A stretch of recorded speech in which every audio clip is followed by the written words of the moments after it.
Hi guys, good morning. Time check ta, 1 AM og before ko matulog, magchika-chika usa ta guys. Og nalang ko i-share kay namang ko friend na nag-chat siya sa ako kaganina.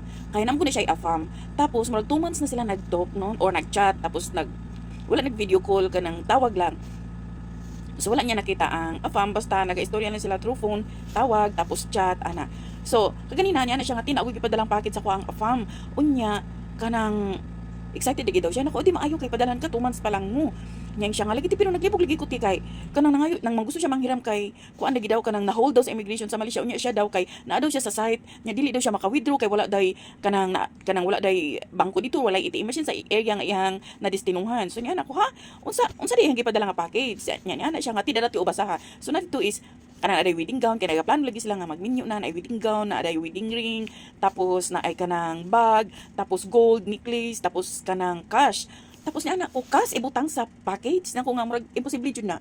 Dili na siya scammer gini siya. Kung kabalo ba ka dapat mag-ingat kay daghan karoy scammer. Akong kinang nga ayaw jug tuo kay manghuram sa imong kwarta mapadala nimo na dili na siya mo kontak sa imo. Bisa pa nganong magpadala siya nganong manghinahanglan pa man siya sa imong kwarta. Ayaw jug tuo ana kay kung magpadala siya kwarta diretso na siya sa mga kanang employer ba o PayPal ba o unsa ba diha dili or bank to bank ba. Dili kay butang sa bagay wala. Kung ayaw jug tuo ana scammer na. Guys no be aware lang no kani sa mga Pilipina nga na mga ka-chat nga afam. Guys kanila dili tanan afam buutan, dili tanan afam genuine ang ilahang kanang tuyo, dili tanan afam pure ang ilang intensyon. Daghan kaayo karon scammer. At the same time vice versa sa mga Pilipina, daghan po Pilipina nga mga scammer pod, ginascam pod nila ang mga afam. So dili na siya ingon nga kanang mutuo ta diretso, maniid ta. So may gani kay ni chat sa kuha ni open up siya, so ako siyang kuan kitagaan ako siya advice. So mao to ambot sa resulta ugma kay haman tong gi-chat nga wala siya kwarta. So basta man na gani money involved guys, ayaw jud mog tuo. Be very careful gyud og be vigilant. Dili ta mosalig sa apam kay daghay mga afam nga mga buangon. Sama gud po na sa tuwa dili man na ingon nga kanang mga ibang lahi sila daghay buangon. Dili ta mga Pinoy daghan po mga buangon. Bisag unsang nationality daghay buangon. Na ay maayo na ay buangon. So kita magamping og kinahanglan maniid sa lalaki nga atong ika-chat.